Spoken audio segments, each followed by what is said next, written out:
Hi అండి, welcome to Sairam TV. ఇద్దరి కంటే ఎక్కువ సంతానం ఉన్న స్థానిక ఎన్నికల్లో పోటీకి ఇక అర్హులే.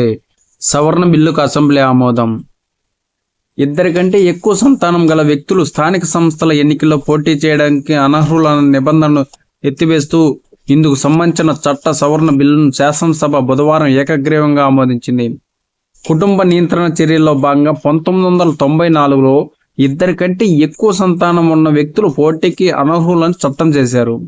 కాలక్రమంలో సంతానోత్పత్తి రేటు తగ్గడం, వృద్ధుల సంఖ్య పెరగడం ఆందోళన కలిగిస్తుంది.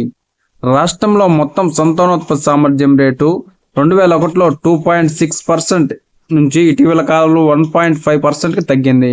ఈ నేపథ్యంలో సంతానోత్పత్తిపై నియంత్రణను ఎత్తివేయాలని కూటమి ప్రభుత్వం నిర్ణయించింది. ఇందులో భాగంగా స్థానిక ఎన్నికల్లో పోటీకి ఇద్దరి కంటే ఎక్కువ సంతానం గల వారు అర్హులన్న పురపాలక పంచాయతీరాజ్ చట్టానికి సవరణలు ప్రతిపాదిస్తూ ప్రవేశపెట్టిన బిల్లును శాసనసభ ఆమోదించింది.